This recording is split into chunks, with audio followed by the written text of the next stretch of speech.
Before people even knew the name Martin Luther King, there was a man known as Daddy. That man was Martin Luther King Sr., and he wasn't just the father of a legend. He was a very powerful leader in his own right. Martin Luther King Sr. was born 1899 in rural South Georgia as Michael King originally. He grew up in the heart of Jim Crow South where racism was the law and black people were expected to stay quiet. But Daddy King wasn't never really the quiet type, so there was that. As a young man, he refused to accept the treatment that black people were forced to endure. He worked hard, educated himself, and eventually became a Baptist minister. So Martin Luther King Sr. was known for standing up against racism long before the civil rights movement gained national attention. So one famous story is that he once walked out of a shoe store when a clerk demanded he move to the back to service a white customer first. Now, Daddy King reportedly said, clearly, you don't know me like that.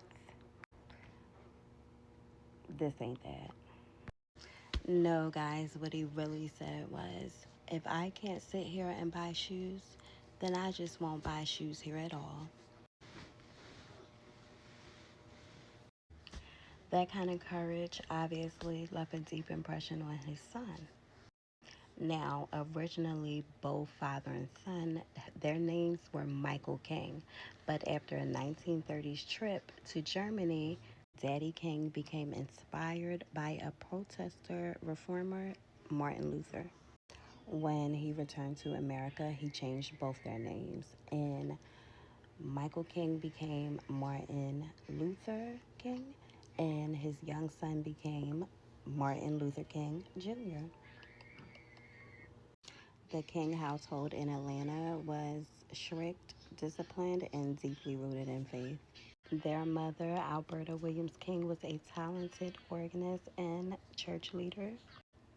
Together, she and Daddy King raised three children: Martin Luther King Jr., Christine King Ferris, and Alfred Daniel Williams King.